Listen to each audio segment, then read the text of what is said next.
Hi everyone, this is Terry from Stamp Paper Scissors and stamppaperscissors.com. I'm stopping in today with a quick tip about scrap paper. At what point do you keep your leftover paper? Are they 2 inches? Are you a 1-inch keeper? Are you a little itty bitty keeper?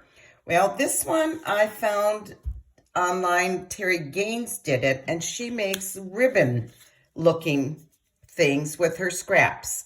And right here I had some Let's Go Fishing scraps, so I made a twisted ribbon right here. I was playing yesterday. I won a few 4th of July cards, so I did just Night of Navy and Real Red. And if you can see, this one I started with red, this one started with blue. I'll put it on a card, I'm not quite sure yet what I'll add, maybe something from Color and Contour, and just hand them out to some of the neighbors that I know are alone over the 4th of July. This one I got started, and yeah, I can't find the rest of my paper scraps, so that's off to the trash bin, I think. But all you need is a 5.5 inch by 2 inch strip of paper. And I'm using basic white, and I'm using the ridge side up here so that you can see better. You score every 1/2 inch. So let's get this little twisted ribbon started. Now I took out a new glue. Let's hope the glue gods are on my side today and I don't have, so far so good. So I just put, not even all the way, halfway. You start at this corner, and we're going up to this corner with our first strip. Everything is going to hang off. Get that one down. Next one, I'm going to keep going using the same side up on this.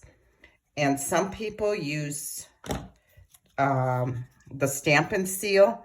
I like using liquid glue because if I have to, I can move it a little. You skip the next line. You go to the 3rd line. Glue it. Actually, there's a score line under there that I just covered. Let's go on to the next one. Skip a line, put a line. Now we're going to go, I'll do one more for you. Oops.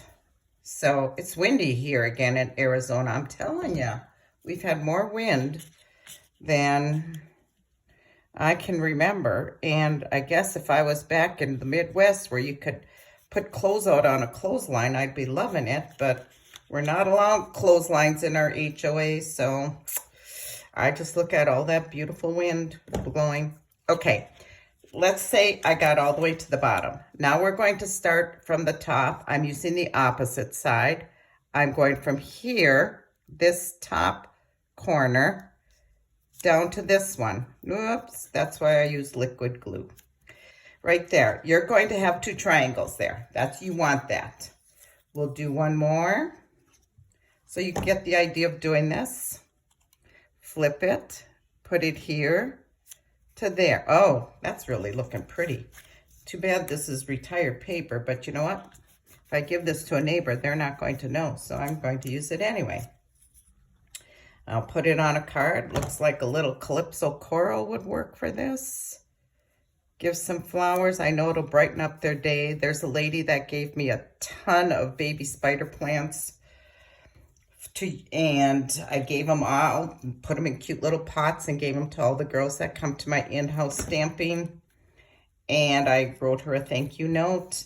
And then I saw my stamp group and I said, well, then she gave me about 30 more, and I gave them to a kindergarten class. So I took pictures and sent that to her.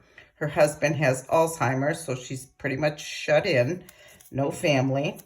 So I just sent her a card the other day saying all the card ladies love their little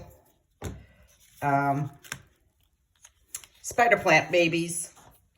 Hopefully we'll all have big spider plants. All you do is flip it over, and these snips, paper snips, they're the best little scissors. I have several pair.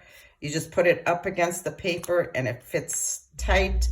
The blade is bent in the right direction, and you snip it off and flip it and snip it